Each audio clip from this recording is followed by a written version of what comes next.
evento vaya a ser transmitido por las charlas al mundo mundial, entonces vamos a hablar en castellano, ¿vale?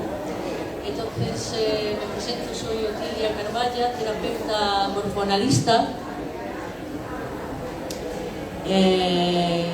miembro del equipo pedagógico de formación en terapeutas morfoanalistas, y estoy encantada de estar en este evento. Pontesán, para los que no saben, Pontesán es un encuentro de diferentes tipos de asociaciones que tienen en común la posibilidad de reflexionar y pensar sobre la salud. Este año Pontesán está dedicado a la prevención de la obesidad, así que a lo largo de estos 3 días hemos tenido especialistas en nutrición, diferentes tipos de deporte, que es fundamental para prevenir la obesidad. Hemos tenido incluso algún taller de cocina sana,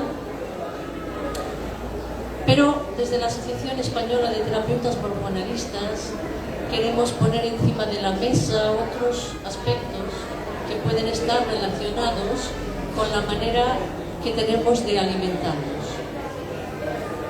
Porque si pensamos un poco en este aspecto, en estos momentos, en la sociedad actual, hay muchísima información sobre nutrición y sobre comida saludable. Hay libros, revistas, se habla en las redes, en la televisión. Bueno, realmente tenemos toda la información necesaria para poder llevar una vida saludable a nivel de alimentación. Entonces, podemos preguntarnos qué pasa en esta sociedad occidental del primer mundo, que tenemos tantos problemas para alimentarnos bien, ¿no? Y podemos preguntarnos también, y creo que es el tema de hoy, ¿cuál es la relación que cada uno de nosotros tiene con la comida? Entonces tengo una serie de interrogantes que voy a plantear y que, bueno, entre todos, a ver si somos capaces de llegar a alguna conclusión y responder a esta pregunta, ¿eh? ¿Qué otras cosas pueden estar asociadas a la nutrición que van más allá del alimento? Entonces vamos a pensar juntos, como decía.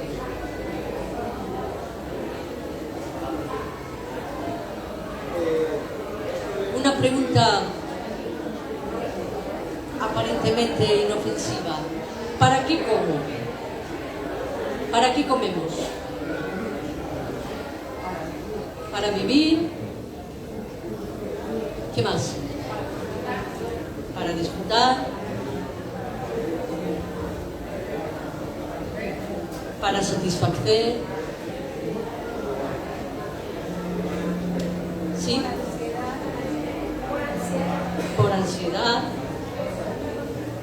Okay. Entonces, lo que estamos viendo es que un hecho que está asociado a una necesidad fisiológica que tiene que ver con que nuestro cuerpo tiene necesidad de nutrientes para poder hacer que sus funciones vitales se hagan de forma efectiva. En el fondo, tenemos muchas otras razones por las que comer que no tienen que ver con este hecho fisiológico. Y esto me parece algo importante. Aquí han salido varias cosas, iremos desgranando poco a poco estos aspectos.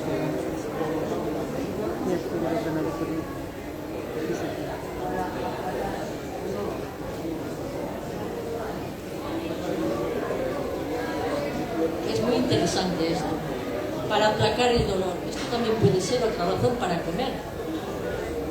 Entonces, si aceptamos que nuestro cuerpo tiene necesidades fisiológicas y que cuando necesita nutrirse,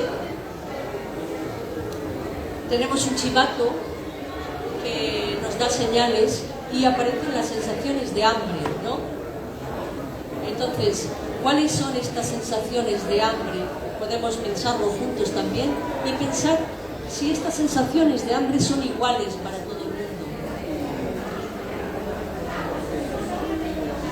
¿Qué sensación tienes tú cuando tienes hambre, por ejemplo?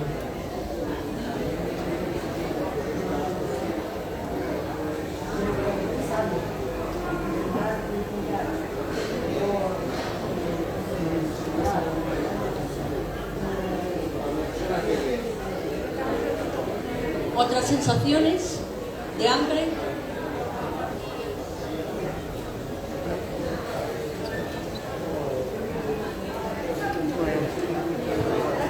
Estómago vacío, por ejemplo, sí, es una sensación que podemos tener cuando tenemos hambre.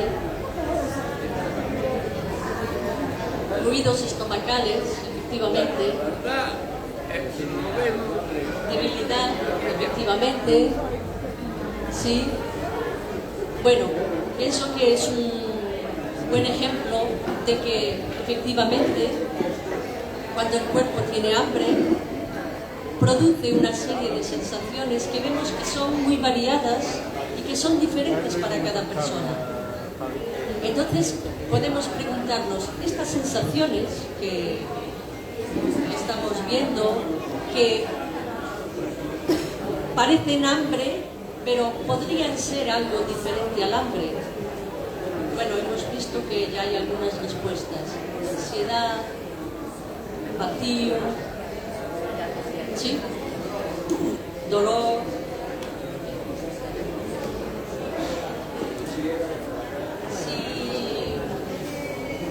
Si hacemos referencia a nuestro lenguaje popular, vemos que hay muchísimas expresiones que hablan de este hecho.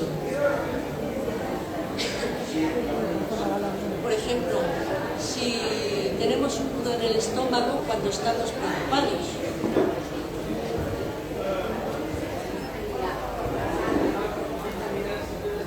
¿qué otras expresiones conocéis?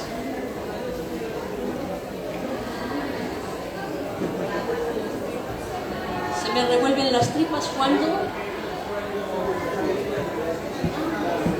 estoy preocupada, nerviosa, o se me encoge el estómago, o se cierra el estómago. O se cierra el estómago, efectivamente.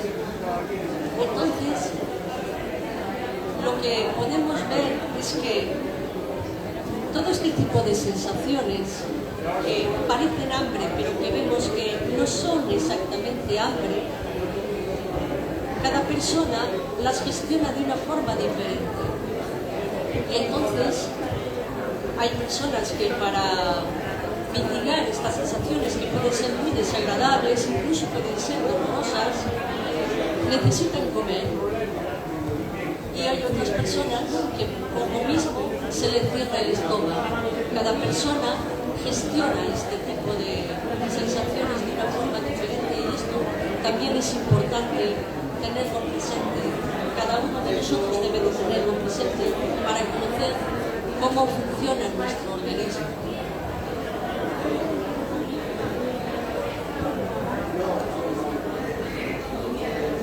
Hemos visto entonces que podríamos aceptar ahora, así entre todos, vamos a ver si lo aceptáis o no, que las emociones, nuestro estado emocional, puede afectar, influir en la manera que tenemos de relacionarnos con la comida. ¿Podemos aceptar esto? Bien, entonces me gustaría introducir un concepto un poco diferente al hambre, que es el apetito. El apetito es el deseo de comida. El apetito nos hace comer incluso aunque estemos llenos, o nos hace no comer incluso teniendo hambre. Entonces podríamos decir que el hambre se se corresponde con una necesidad fisiológica del cuerpo que tiene que ver con la nutrición. Y el apetito es un impulso, un deseo que podríamos relacionar con la necesidad afectiva de la comida. Claro, en la vida cotidiana, cuando estamos en nuestra vida diaria, no es fácil diferenciar cuando tenemos hambre y cuando tenemos apetito, cuando tenemos necesidad de nutrientes y cuando tenemos deseo de comer. ¿Sí? ¿Estamos de acuerdo?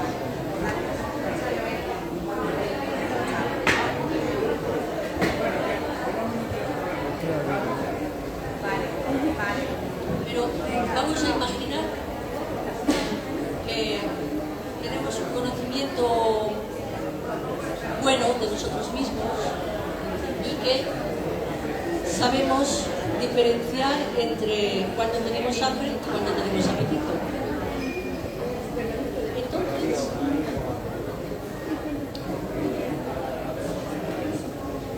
¿qué podría representar en nuestro mundo interno la comida? Cuando estamos deseando comer, ¿de qué podemos tener deseo?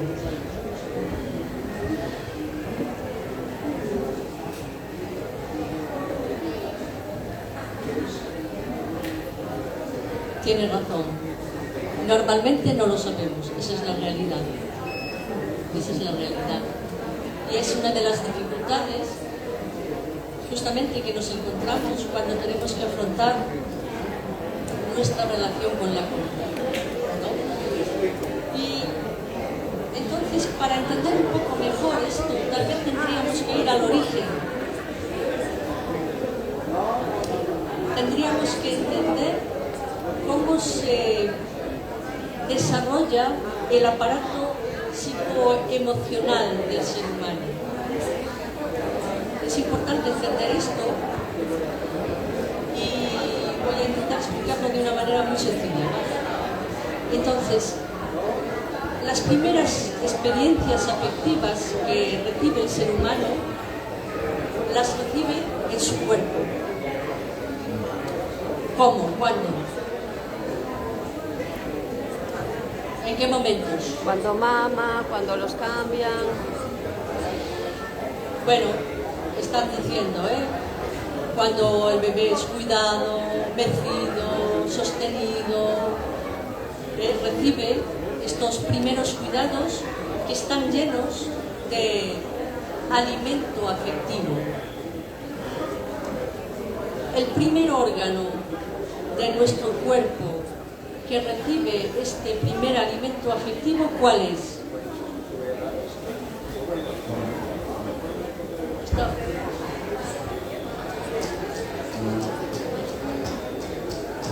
El primer órgano que recibe el primer alimento afectivo es la piel. El contacto, la estimulación de la piel a partir del contacto afectivo produce que el bebé pueda aprender a reconocerse en su cuerpo y desarrollar el conocimiento de sí mismo.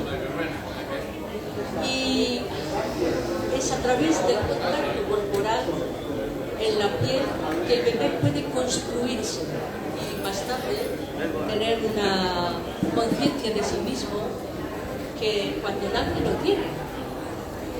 Los bebés cuando nacen no tienen conciencia de sí mismo.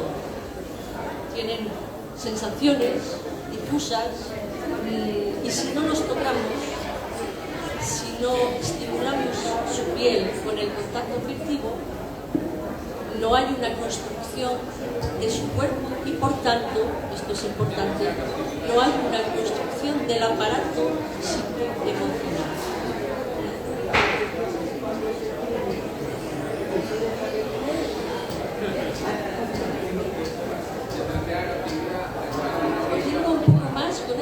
porque el prototipo de experiencia materno-filial que nos provee del sentimiento de apego tiene que ver con la comida, justamente. ¿Cuál puede ser ese prototipo de experiencia afectiva? Exactamente, la lactancia, el momento de alimentación del bebé.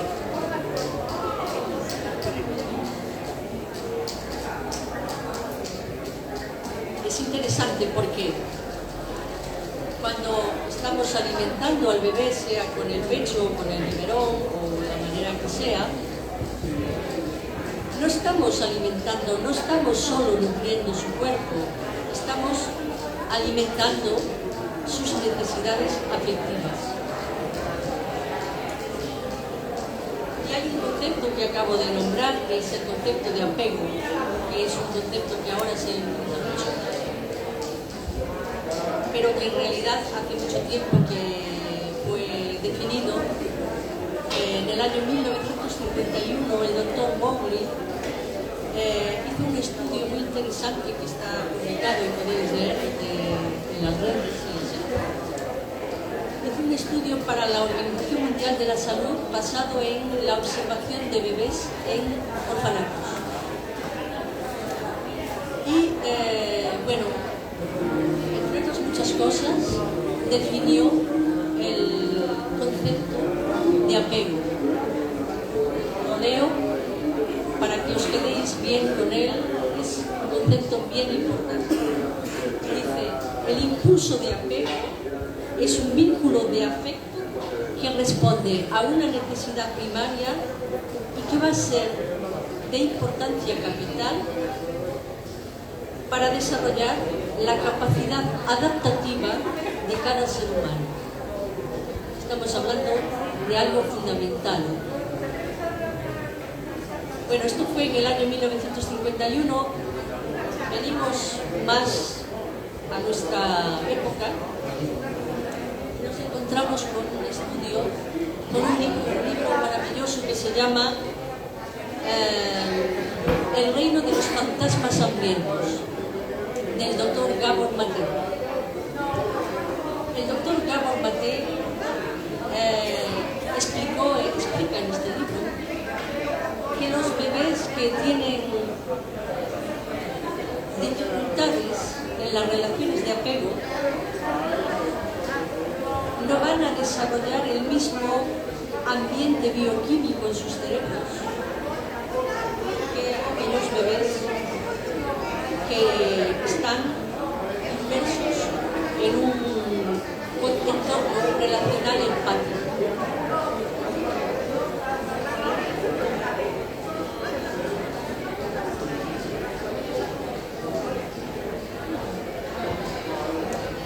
Él explica que la activación de los cuidados maternos y otro tipo de adversidades en la infancia provoca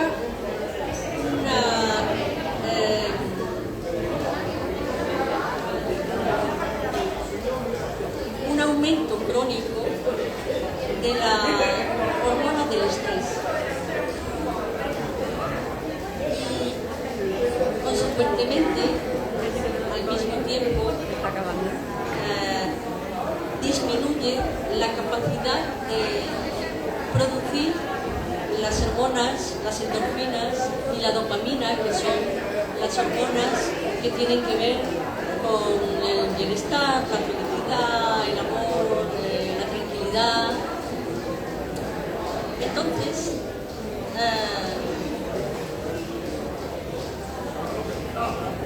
estamos viendo que la forma de crianza,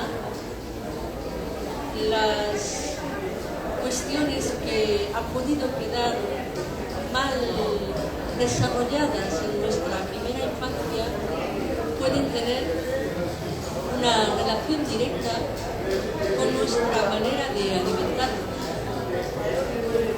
Porque ¿cuál puede ser en la vida adulta la consecuencia de tener un grado elevado, crónico, de hormonas del estrés. ¿Cuál puede ser el resultado en la edad adulta? ¿Qué se os ocurre?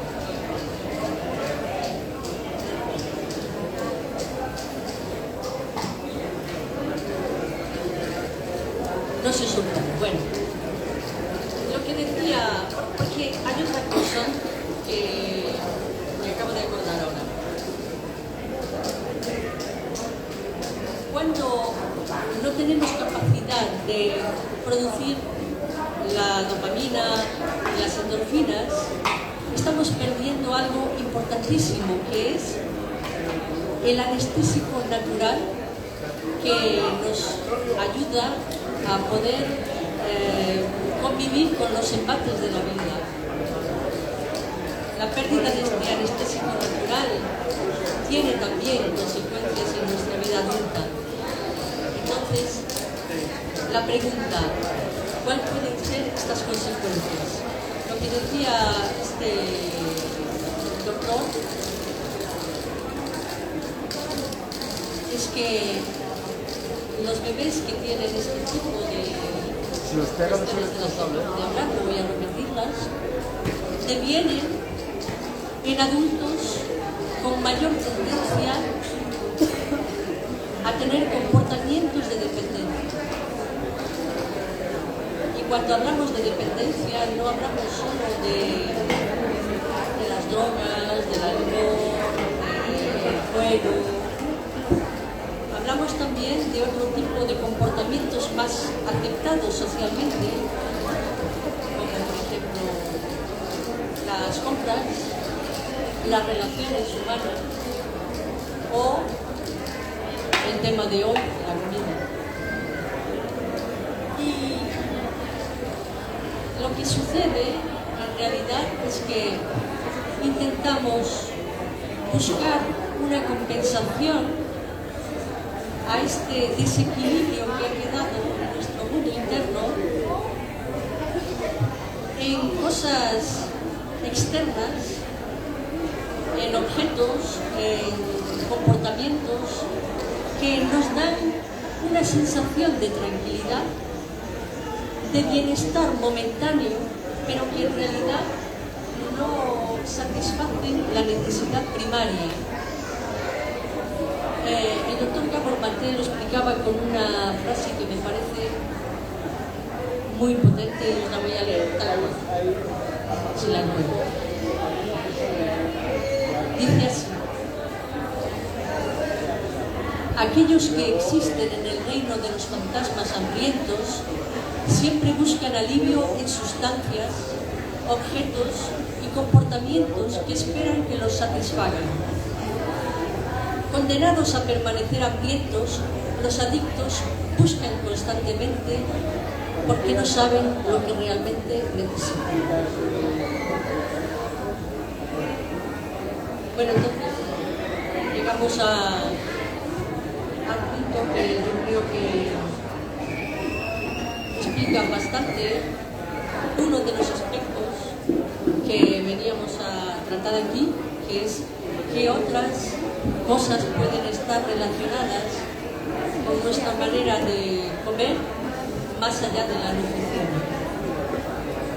Y desde nuestro punto de vista, desde la terapia morfoanalítica, pensamos que son importantes los consejos nutricionales, claro que sí. Es importante el deporte, por supuesto que sí, pero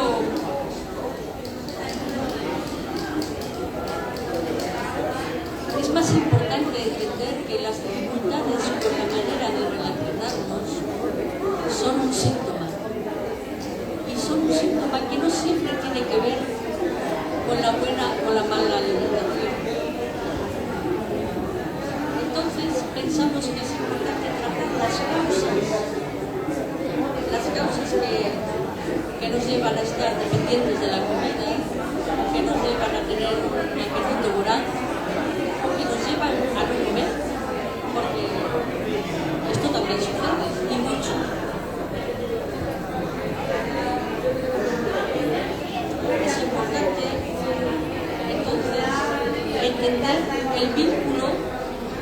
que existe entre la comida y nuestras carencias afectivas.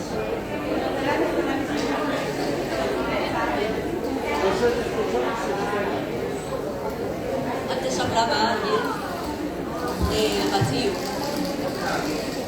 hablaba del dolor,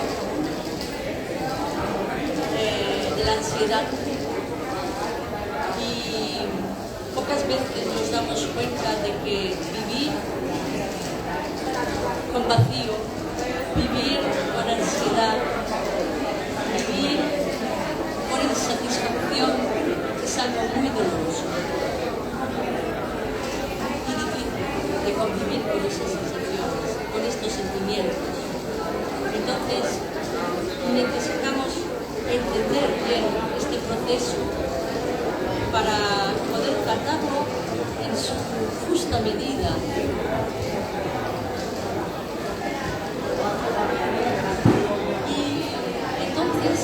¿Cómo podríamos tratar esto que estamos hablando? Bueno, ofreciendo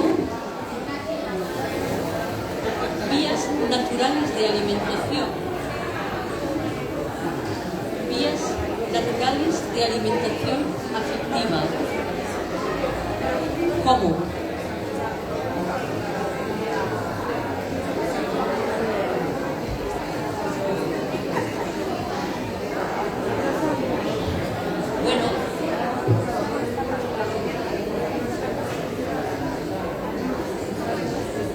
Es verdad, tiene razón. La señora dice que estar acostumbrada a vivir con cariño y de repente no tenerlo es muy duro. Tiene toda la razón del mundo, es durísimo. Lo que necesitamos es volver al origen de nuevo, volver al cuerpo. Porque, si os acordáis lo que planteaba al principio, las primeras experiencias afectivas se hacen a través del cuerpo. Volvamos al cuerpo. Volvamos al cuerpo para poder justamente proveer de alimentación afectiva y ver si podemos ayudar a la persona a liberarse de este tipo de comportamientos que lo mantienen dependiente o con una tendencia a la compulsión por la comida. Decía una escritora, que no voy a recordar el nombre, pero no importa, decía: la compulsión es una forma de desesperación, y estoy totalmente de acuerdo con esto.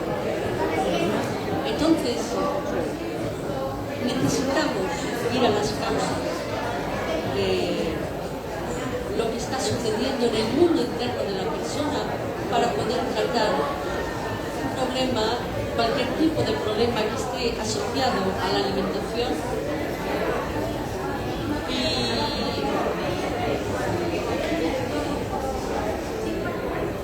Y el cuerpo es el vehículo natural más directo para poder llegar a las capas profundas de esta parte de nosotros que ha podido quedar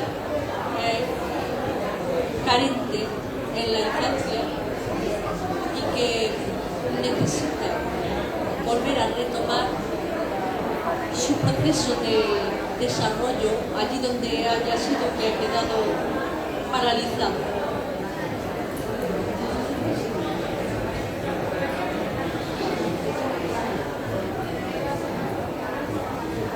Que es imposible.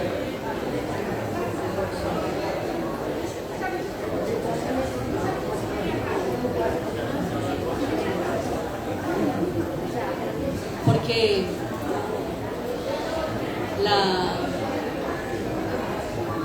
el sentimiento de afectividad es algo que se introyecta, se interioriza al principio de la vida. Cuando tenemos este sentimiento suficientemente interiorizado, después de adultos tenemos una pérdida, claro que nos duele. Nos duele, hacemos un duelo, sufrimos por la pérdida. Sí. Pero si tenemos este sentimiento suficientemente integrado,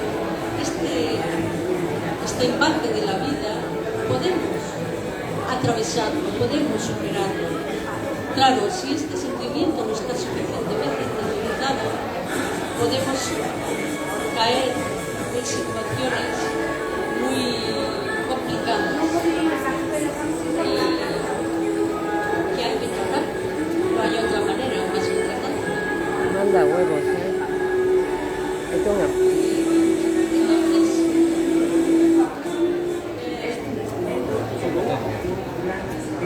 Cuando en la consulta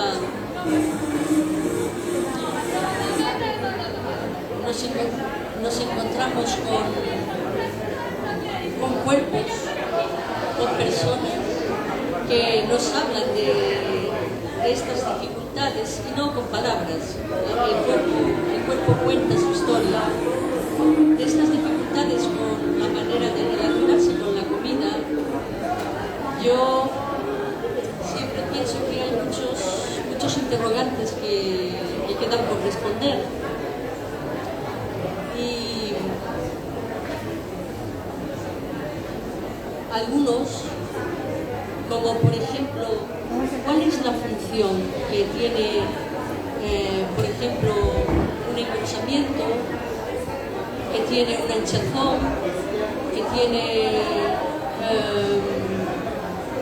una acumulación en el cuerpo de una persona? ¿Cuál puede ser la función? ¿O qué es lo que necesita esta persona? Bueno, son preguntas de muy difícil respuesta, obviamente, como lo decía antes la señora, porque generalmente no tenemos acceso a nuestras necesidades más profundas, sobre todo las necesidades de la primera infancia que quedan lejos de nuestra memoria consciente, ¿no?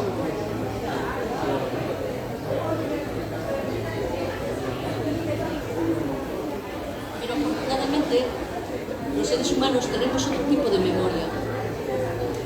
Es la memoria sensorial, la memoria que está en el cuerpo, que se guarda en los tejidos, en la piel, en los órganos. Que para una terapia como la morfoanalítica es un eje fundamental en el proceso de acompañamiento de una persona. Entonces, pensamos que solo en el contacto profundo con uno mismo, con su propio cuerpo, cada persona puede encontrar la respuesta a estas preguntas que hago, qué necesito, o cuál es la función que cumple, o para qué sirve esta situación corporal en este momento determinado. Bueno, creo que esto es más o menos lo que quería compartir con vosotros. Estaba previsto hacer una pequeña experiencia sensorial aquí. Y bueno, yo os invito, el espacio no se presta mucho a la introspección, la verdad. Pero bueno, si alguien quiere quedarse, podemos hacer una pequeña experiencia. Si no os apetece quedaros, podéis iros tranquilamente. Pero antes de esto, no sé si alguien tiene alguna pregunta o algún comentario que hacer. Bueno, estoy disponible.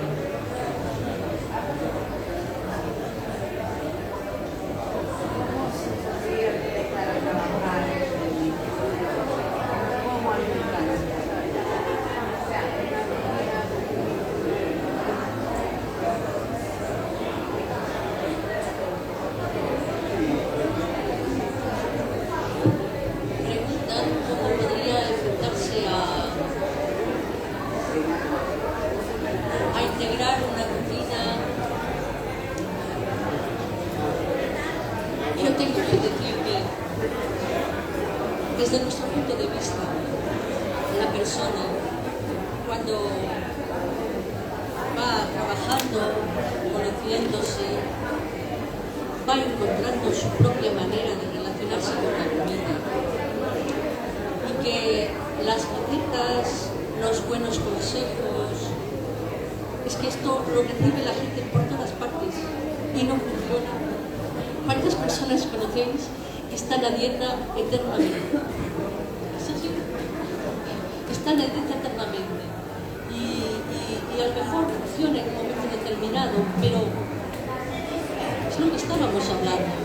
Hay una necesidad que queda sin cubrir y cuando dejamos, si tenemos fuerza de voluntad, bueno, porque durante un tiempo podemos conseguir, pero en el 80% de los casos finalmente no funciona. ¿Por qué? Porque hay otra razón detrás, y los buenos consejos y las dietas y las apps que te dicen lo que tienes que comer y cuándo y cómo, finalmente vemos que no funciona. Entonces la persona necesita hacer el proceso y va a encontrar su manera, va a encontrar una menor compulsión a la comida, va a encontrar una tranquilidad dentro de sí misma, va a encontrar menos sensación de vacío, va a tener menos ansiedad y consecuentemente, poco a poco, es un proceso, parece fácil, pero no lo es, en absoluto.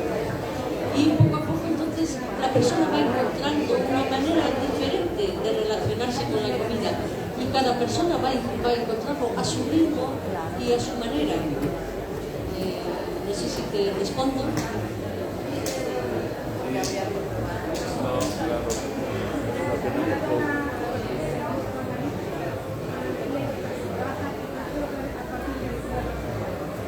Sí. Discúlpame un momento, voy a pasarte el micrófono porque ni yo te oigo ni el resto de la gente tampoco.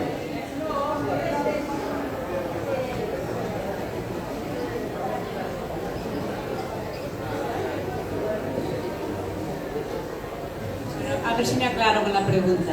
Sí, expreso lo que quiero decir. Si esta técnica, o sea, si la terapia morfoanalítica trabaja a través del cuerpo, ¿cómo se podría, o sea, en qué se basa realmente? Yo no sé si lo explicaste al principio, pero yo no estaba. Entonces,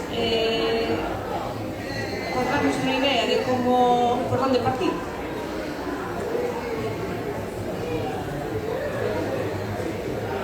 Bueno, la terapia morfoanalítica es una terapia psicocorporal.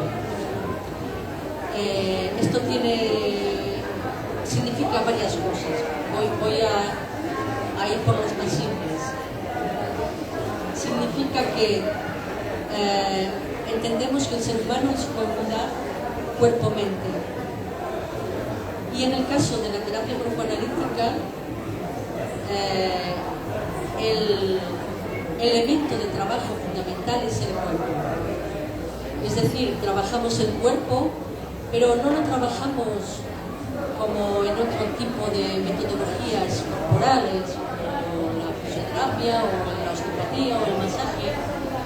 Es un trabajo del cuerpo que entiende el cuerpo como el recipiente donde reside la persona, que contiene toda su memoria psicoafectiva y que entonces nuestro trabajo tiene varios campos. El primero es ayudar a la persona a sentir su cuerpo. Esto puede parecer muy fácil, pero os aseguro que no lo es. Normalmente utilizamos el cuerpo, pero no lo sentimos. Entonces, sentir el cuerpo, ayudar a la persona a estar presente en su cuerpo. El otro aspecto es trabajar con la reestructuración postural. La reestructuración postural es el elemento básico, de tal manera que nosotros tenemos una postura que está expresando una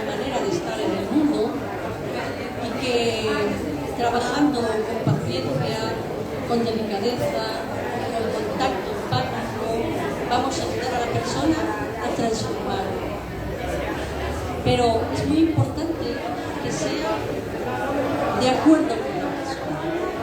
Es decir, no es yo traigo mi cuerpo a la sesión y mientras hago recados de la compra y pienso en pájaros y flores. No. Para que se pueda dar un proceso de transformación, la persona tiene que estar allí con el terapeuta y permitir que la transformación suceda. Y el terapeuta, claro, tiene que tener la suficiente empatía para poder acompañar a la persona hasta donde pueda ir ese día, en ese momento. Tener el cuidado de acompañarlo en el proceso y la medida que la persona pueda hacer el proceso. Los cuidados tal y como se hacen en la terapia morfolítica, los cuidados corporales, nos remiten justamente a estos primeros momentos de la infancia, los primeros momentos en los que el cuerpo es el lugar donde recibir la alimentación psicológica. Bueno, no sé si te respondo así a grosso modo.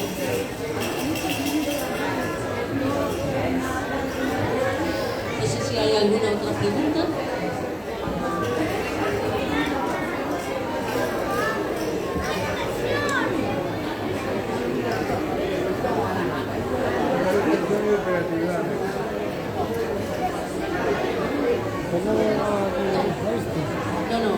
No, pregunta si tiene alguna conexión con el Reiki. Bueno, la conexión es corporal, pero no estamos en el mismo campo. No. Bueno, entonces,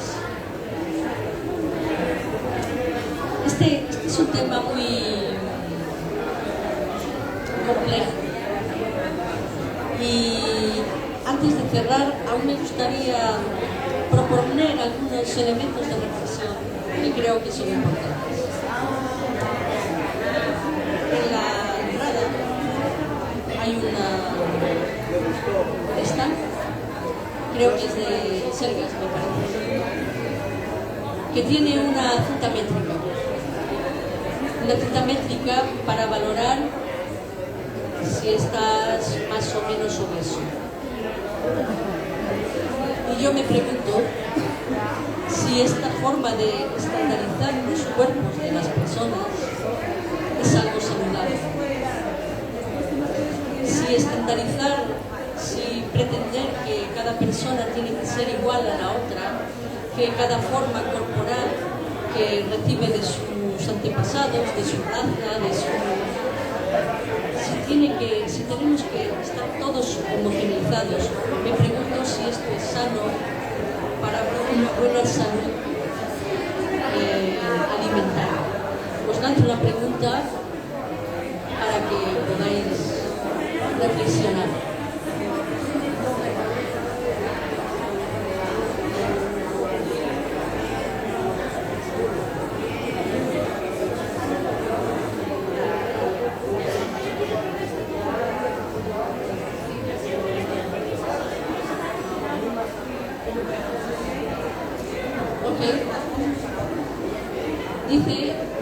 Dice una persona que la cinta le ayuda a animarse, ¿no? Es algo así. A animarse para ver cuánto va avanzando en el proceso de envejecimiento. Me parece una opción, pero yo creo que una de las cosas que deberíamos de aprender como sociedad es a respetar los diferentes cuerpos, más allá de si son altos, bajos, delgados, gordos, morenos, rubios. Respetar, primero respetar. Y pienso que esto para la salud psíquica de la sociedad es muy importante, porque creo que los casos de anorexia y de bulimia que está habiendo en este momento en nuestra sociedad no son pocos. Bueno, es una reflexión que me pareció importante traer a colación de esto que estamos hablando.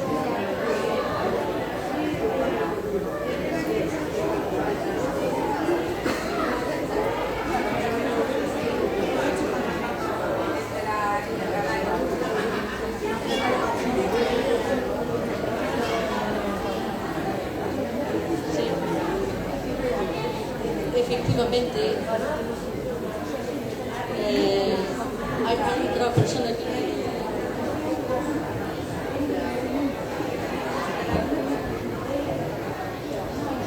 Quería hacer otra pregunta, porque si non tes ni idea de como vai esta terapia, cando falas dos cuidados e da pele e o corpo, eu non sei, tal como dixeches, non o acabo de ver. Entonces, si hai uns toques ou si, non sei, que hai toque no que é na pele ou un pouco eso, non é que non o acabas de visualizar porque entonces o que pensas 50.000 cosas que non te podes imaginar como traballo ou como traballades.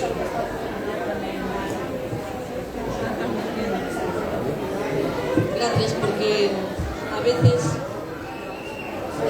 cuando uno está trabajando y lleva tantos años, da por sentadas cosas que realmente no son tan fáciles de entender. Entonces, efectivamente, cuando nosotros decimos que trabajamos con el cuerpo, trabajamos efectivamente en el cuerpo real. ¿Cómo?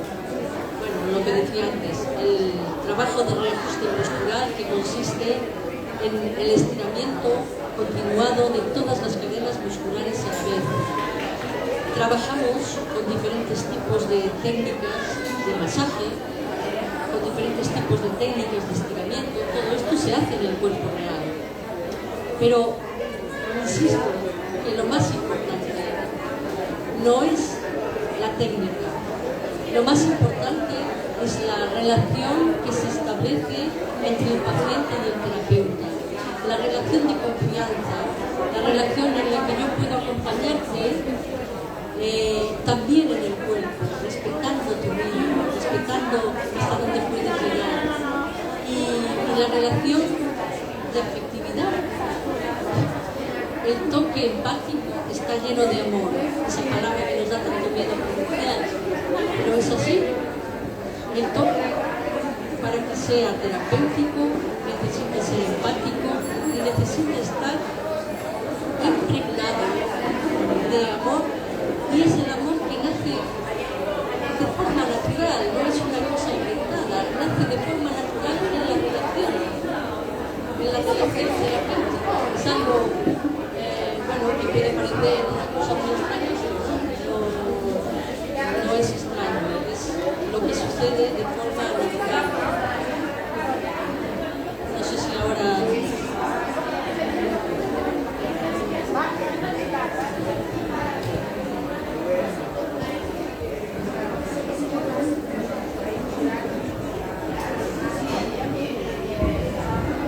Bueno, no sé si hay alguna otra pregunta, alguna otra cosa que queréis comentar. Bien, la experiencia sensorial que tenía previsto para ofreceros, realmente creo, primero, que no tenemos tiempo, segundo, que no es el lugar adecuado. Entonces os invito a que si alguien tiene ganas de tener esta experiencia, puede pasar por el stand, dejar su correo electrónico, su teléfono, y haremos, si hay un grupo suficiente para que se animen, haremos en cualquier lugar, buscaremos donde una experiencia para que podáis realmente saber un poquito lo que estamos contando. Bueno, pues nada más. Muchas gracias y buenas tardes.